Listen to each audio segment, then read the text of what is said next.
മധ്യപൂർവേഷ്യയിലെ സംഘർഷത്തെ തുടർന്ന് ഹോർമുസ് കടലിടുക്കിന് സമീപമുള്ള ഗൾഫ് മേഖലയിൽ കുടുങ്ങിയത് 23,000-ഓളം ഇന്ത്യൻ ജീവനക്കാർ. കുടുങ്ങിക്കിടക്കുന്ന ഇന്ത്യൻ നാവികരുമായി നിരന്തരം ആശയവിനിമയം നടത്തുന്നുണ്ടെന്ന് കേന്ദ്ര സർക്കാർ അറിയിച്ചു. അതിനിടെ ഹോർമുസ് കടലിടുക്കിൽ എണ്ണ ടാങ്കർ സ്കൈലൈറ്റിന് നേരെയുണ്ടായ ആക്രമണത്തിൽ കൊല്ലപ്പെട്ട 2 ഇന്ത്യക്കാരെയും തിരിച്ചറിഞ്ഞു.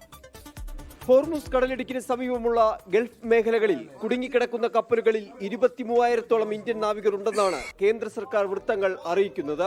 പേർഷ്യൻ കടലിടുക്കിൽ കുടുങ്ങിക്കിടക്കുന്ന 36 കപ്പലുകളിലായി 1074 ഇന്ത്യക്കാർ ഉള്ളതായാണ് വിവരം. 12 കപ്പലുകൾ ഒമാൻ കടലിടുക്കിലും 24 കപ്പലുകൾ ഹോർമുസ് കടലിടുക്കിലുമാണ് കുടുങ്ങിയത്.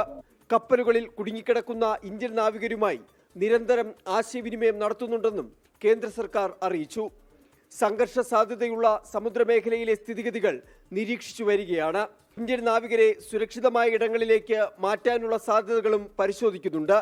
അതിനിടെ ഹോർമുസ് കടലിടുക്കിൽ എണ്ണ ടാങ്കർ സ്കൈലൈറ്റിന് നേരെ ഉണ്ടായ ആക്രമണത്തിൽ കൊല്ലപ്പെട്ട 2 ഇന്ത്യക്കാരെയും തിരിച്ചറിഞ്ഞു. ബീഹാറിൽ നിന്നുള്ള ക്യാപ്റ്റൻ ആശിഷ് കുമാറും രാജസ്ഥാനിൽ നിന്നുള്ള ക്രൂ അംഗം ദലീപ് സിംഗുമാണ് കൊല്ലപ്പെട്ടത്. 24 ഡൽഹി. ലോകത്തെവിടെയായാലും ഏത് സമയത്തും 24 വാർത്തകളും ഓഗ്മെന്റഡ് റിയാലിറ്റി പാക്കേജുകളും എക്സ്പ്ലെയിനറുകളും വിശദമായി കാണാൻ ഞങ്ങളുടെ യൂട്യൂബ് ചാനൽ നിങ്ങൾക്ക് സബ്സ്ക്രൈബ് ചെയ്യാം.